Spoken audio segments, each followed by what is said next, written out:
हमारे पास एम क्या है हमारे एक्सपेरिमेंट का, जो पोलन ट्यूब जर्मिनेट हुई है और वो जर्मिनेशन कहाँ होता है, कुछ ऐसा आना चाहिए कि यहाँ पे हमारे पोलन ग्रेन्स होते हैं और बहुत सारे पोलन ग्रेन्स यहाँ पे जर्मिनेट करें। क्या एक प्लांट स्पीशीज का पोलन ग्रेन दूसरे प्लांट स्पीशीज की स्टिग्मा पर ग्रो कर सकता है?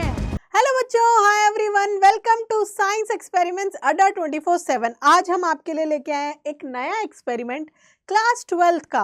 तो बेटा, जैसा कि आप सब जानते ही हैं कि साइंस एक्सपेरिमेंट्स अड्डा 24/7 आपके लिए एक बहुत ही शानदार सीरीज लेके आया है, जिसके अंदर हमने आपके ऑलमोस्ट प्रैक्टिकल एक्सपेरिमेंट सारे कवर करवा दिए हैं। तो अगर आपने वो वीडियोस नहीं देखी हैं तो जल्दी से जाके देखो और अच्छे से अपने एग्जाम्स के लिए प्रिपेयर करो। चलिए अब इस एक्सपेरिमेंट पे बढ़ते हैं और इसका एम देखते हैं क्या है। हमारे पास एम क्या है हमारे एक्सपेरिमेंट का, to study the pollen tube growth on stigma. Stigma के ऊपर पोलन ट्यूब का ग्रोथ देखेंगे। स्टिग्मा कुछ इस तरीके से दिखाई देती है। स्टिग्मा क्या होती है, क्या होती है बेटा स्टिग्मा? सोचो, ये हमारे पास पूरी पिस्टिल है। पिस्टिल यानी कि female reproductive part of a flower. अब इसके तीन पार्ट होते हैं, एक होता है स्टिग्मा, सेंटर में है हमारे पास स्टाइल और एंड में है हमारे पास ओवरी। तो जो पोलन ग्रेन है वो स्टिग्मा के ऊपर आकर लैंड करता है एंथर से। ये पोलन ग्रेन आ गया। अब यहां से पोलन ग्रेन क्या बनाएगा, पोलन ट्यूब बनाएगा, जो ओवरी के अंदर जो ओव्यूल प्रेजेंट है उसको जाके फ्यूज करेगा, जिस प्रोसेस को हम बोलते हैं डबल फर्टिलाइजेशन। ठीक है, अब डबल फर्टिलाइजेशन तो ठीक है, लेकिन जो ये पोलन ट्यूब है, पोलन जो ट्यूब बना रहा है उसकी ग्रोथ हम देखने वाले हैं स्टिग्मा पर। ठीक है, चलिए अब देखते हैं आगे। यहाँ पे आ गया हमारे पास प्रिंसिपल क्या है इस एक्सपेरिमेंट का। Pollen grains germinate and form pollen tubes after they get deposited by the process of pollination on compatible stigma। ये बोल रहा है कि pollen grains क्या होते हैं, जर्मिनेट करते हैं स्टिग्मा के सरफेस पे आके, अगर compatible स्टिग्मा है तो। ठीक है, और वो जर्मिनेशन को ही क्या बनाते हैं, जर्मिनेट होके pollen ट्यूब बनाते हैं। ठीक है, अब आगे देखते हैं। pollen tube made up of cellulose is an extension of the inner wall of the pollen grain। अब pollen grain की हमने दो वॉल्स पढ़ी थी, एक पढ़ी थी आउटर और एक इनर। आउटर वॉल जो होती है उसको हम बोलते हैं एक्साइन, और जो इनर वॉल है इसको हमने बोला है इंटाइन। तो जो आउटर वॉल है वो किसकी बनी होती है, स्पोरोपोलेनिन की, स्पोरोपोलेनिन। अब पोलन ग्रेन में एक छोटा सा जर्म पोर होता है जहां पे स्पोरोपोलेनिन एब्सेंट होती है, यानी कि एक्साइन एब्सेंट होती है। हमें पता है ना कि स्पोरोपोलेनिन बहुत ही हार्ड होती है। ठीक है, वो अनफेवरेबल कंडीशंस में भी डैमेज नहीं होती है। तो ये जो जर्म पोर है बेटा, ये क्या है हमारे पास, जर्म पोर। यहाँ पे ये स्पोरोपोलेनिन एब्सेंट होती है, यानी कि सिर्फ इंटाइन होगी, एक्साइन एब्सेंट है यहाँ पे। तो इस जर्म पोर के थ्रू हमारी पोलन ट्यूब जर्मिनेट करती है। तो वो जो जर्मिनेशन है वो इंटाइन का ही पार्ट है, और इंटाइन किससे बनी होती है, सेल्यूलोज से बनी होती है। ठीक है, ये यहाँ पे लिखा हुआ है, इस pollen tube is made up of cellulose, और इंटाइन भी किससे बनी होती है, सेल्यूलोज से बनी होती है। Is an extension of inner wall of the pollen grain. तो इनर वॉल जो होती है इंटाइन, उसका एक्सटेंशन है हमारे पास pollen tube. It emerges through one of the germ pore. ये मैंने आपको बताया कि एक जर्म पोर से निकल के वो इमर्ज हो रही है। passes through the tissues of stigma and style to reach the ovule। तो ये वही बोल रहा है कि जैसे मैंने आपको पिछले डायग्राम में भी समझाया कि स्टिग्मा पे आके पोलन ग्रेन लैंड करा, उसने जर्मिनेशन करा, इंटाइन की ग्रोथ हुई है। यहाँ से इंटाइन जब ग्रो कर रहा है तो वो उसके बाद स्टाइल से होते हुए किसके पास चला जाएगा, ओवरी में ओव्यूल के पास चला जाएगा। क्लियर है, ये समझ आया आपको? आगे देखते हैं। The growing pollen tube is observed by staining with cotton blue। तो हम किससे ऑब्जर्व करेंगे, स्टेन करेंगे हम, कॉटन ब्लू नाम की जो डाई होती है उससे हम स्टेन करेंगे और हम ऑब्जर्व करेंगे पोलन ट्यूब्स को। अब यहाँ पे देखो, ये पिस्टिल प्रेजेंट है, यहाँ पे ये पोलन ग्रेन आ गया। पोलन ग्रेन ने जर्मिनेट करके पोलन ट्यूब बना दी। पोलन ट्यूब के अंदर क्या है बेटा, मेल की जर्म सेल्स है, मेल जर्म सेल्स है, और वो जा किसके पास रही है, फीमेल गैमेटोफाइट के पास जा रही है। ठीक है, ये देखिए ये ओव्यूल के पास चली जाएगी। ये समझ आया आपको ये प्रोसेस, ये हमने अच्छे से पढ़ा हुआ है पहले भी।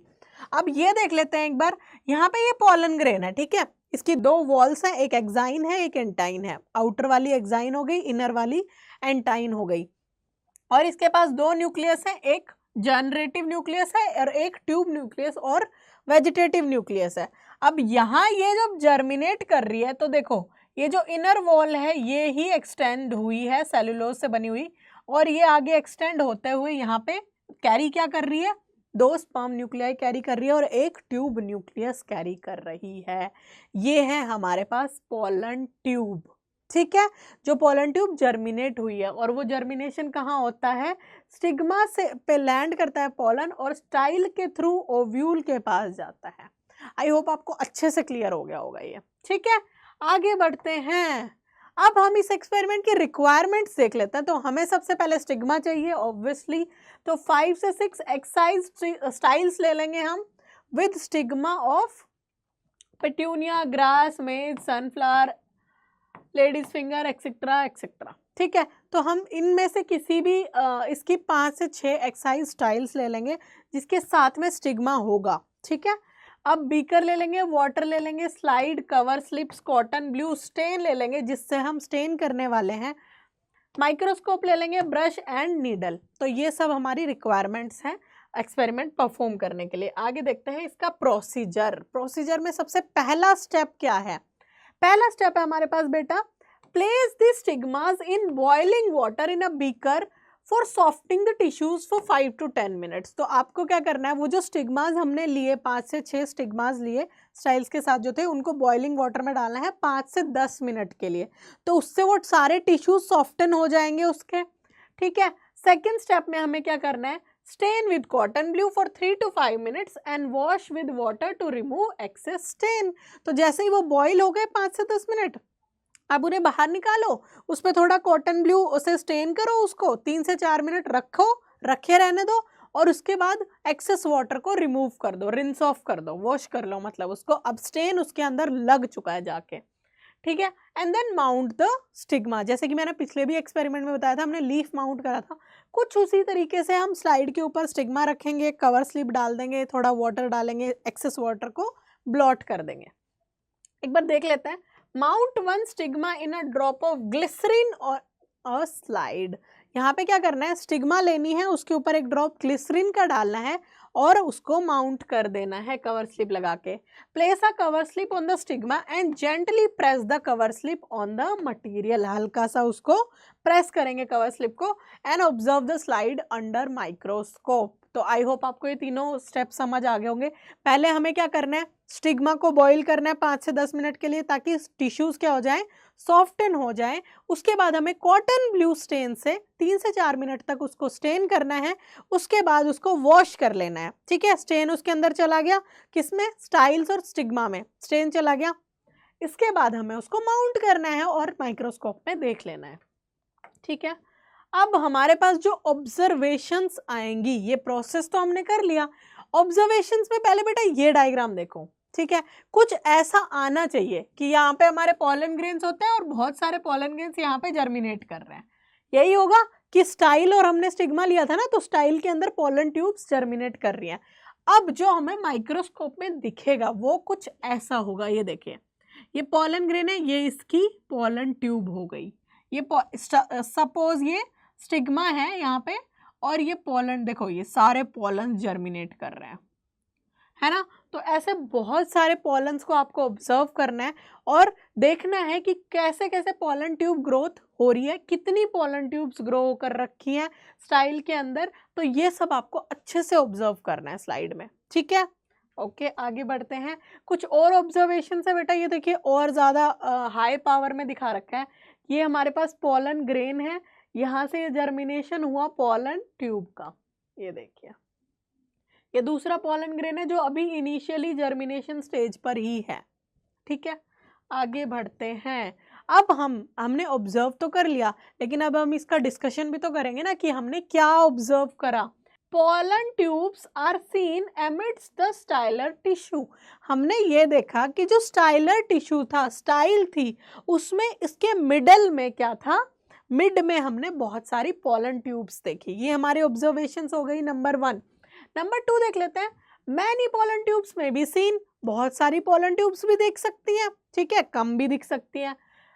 थर्ड है हमारे पास trace the origin of pollen tubes to the pollen grain present around the surface of the stigma. तो जो पोलन ट्यूब का ओरिजिन है पोलन ग्रेन के पास, वो ट्रेस करना है, जो कि स्टिग्मा के अराउंड मिलेगा। तो बेटा एक बार ये वाला पिक्चर देखो, बहुत ही हाई पावर रिसर्च गेट की पिक्चर लेके आई हूँ मैं आपके पास। यहाँ पे ये देखो, हल्के हल्के पोलन ग्रेन्स दिख रहे हैं और ये बहुत सारी पोलन ट्यूब्स है स्टाइल में। ये स्टाइल है, ये स्टिग्मा है, ये स्टाइल जा रही है। तो इसमें देखिए कितनी सारी पोलन ट्यूब्स जा रही हैं। तो कुछ इस तरीके से प्रोसेस होता है पॉलिनेशन का, यानी पोलन ट्यूब ग्रोथ का। ओके, अब बढ़ते हैं मॉक वाइवा क्वेश्चंस की तरफ। तो हमारे पास पहला क्वेश्चन आ जाएगा, can pollen grains of one plant species germinate on the stigma of other species? क्या एक प्लांट स्पीशीज का पोलन ग्रेन दूसरे प्लांट स्पीशीज की स्टिग्मा पर ग्रो कर सकता है? बिल्कुल भी नहीं, क्योंकि कंपैटिबिलिटी तो चाहिए ना। सेम स्पीशीज या फिर रिलेटेड स्पीशीज के पोलन ग्रेन ही दूसरे की स्टिग्मा पर ग्रो कर सकते हैं, अदरवाइज नहीं करेंगे अगर स्पीशीज डिफरेंट है तो।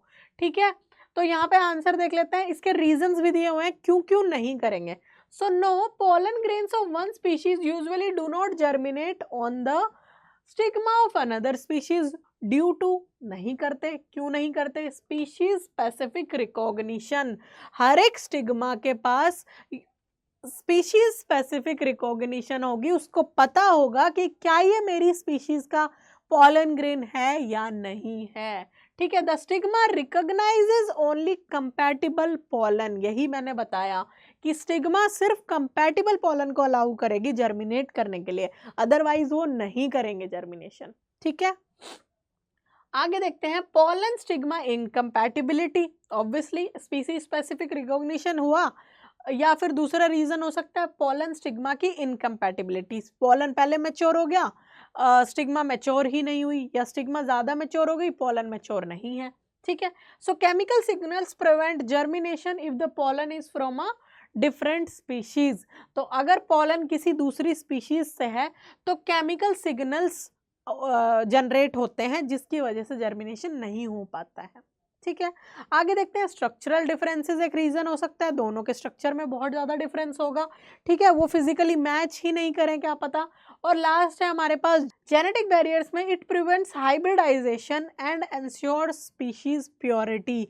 ये हाइब्रिडाइजेशन को प्रिवेंट करता है, जो हमारे जेनेटिक बैरियर्स होते हैं वो, और स्पीशीज की प्योरिटी को मेंटेन करता है, इंश्योर करता है।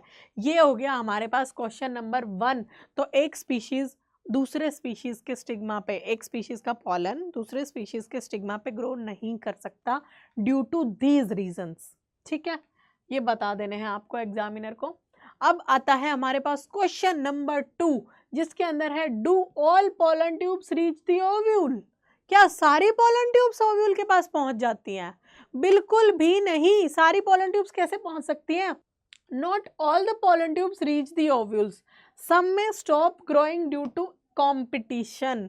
कुछ तो बंद कर देंगी ग्रो करना, क्योंकि भैया बहुत सारा कंपटीशन है। मैंने आपको अभी दिखाया है वो जो डायग्राम था जिसके अंदर बहुत सारी पोलन ट्यूब्स जा रही थी। दूसरा, जेनेटिक इनकम्पैटिबिलिटी भी हो सकती है, जो मैंने अभी बताया था जेनेटिक इनकम्पैटिबिलिटी क्या होता है। और barriers in the style, style के खुद के पर्सनल बैरियर्स भी हो सकते हैं। ठीक है, only the fastest and most compatible pollen, जो सबसे फास्ट होगा, जैसे स्पर्म का केस होता है काइंड ऑफ, वैसे ही पोलन का केस है, जो फास्टेस्ट और मोस्ट कंपैटिबल पोलन ट्यूब होगी वही सक्सेसफुली ओव्यूल तक जाएगी फर्टिलाइजेशन करवाने के लिए। ठीक है, तो सारी की सारी पोलन ट्यूब्स ओव्यूल के पास नहीं जाती हैं, जो सबसे फास्ट होगी, जो सबसे ज़्यादा कंपैटिबल पोलन ट्यूब होगी वही जाएगी, और जो इन बैरियर्स को पार कर देगी। ठीक है, चलिए आगे बढ़ते हैं क्वेश्चन नंबर 3 पर। Are all the pollen tubes of equal length? If not why? क्या सारी पोलन ट्यूब्स इक्वल लेंथ की होती हैं? तो मैंने आपको अभी भी बताया था कि ऐसा नहीं होता है। No, all pollen tubes are not of equal length.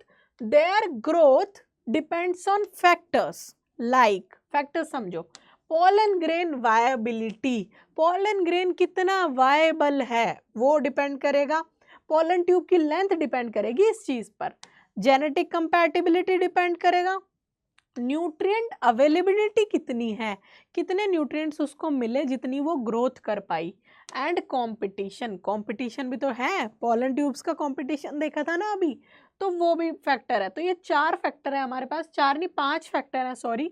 तो ये 5 फैक्टर डिपेंड करेंगे कि जो पोलन ट्यूब्स है वो इक्वल लेंथ की नहीं होती है इन रीजंस की वजह से, ठीक है।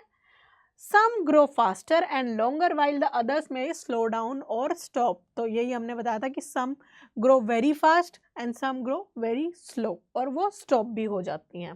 That's it बेटा, thank you so much. I hope आपको ये एक्सपेरिमेंट समझ आया होगा, आई होप आपको अच्छे से ये क्लियर हुआ होगा। तो अगर आपको ये वीडियो अच्छी लगी तो आपको पता है आपको क्या करना है, आपको वीडियो को लाइक करना है, चैनल को सब्सक्राइब करना है और अपने दोस्तों के साथ शेयर करना है। तब तक के लिए बाय बाय, टेक केयर।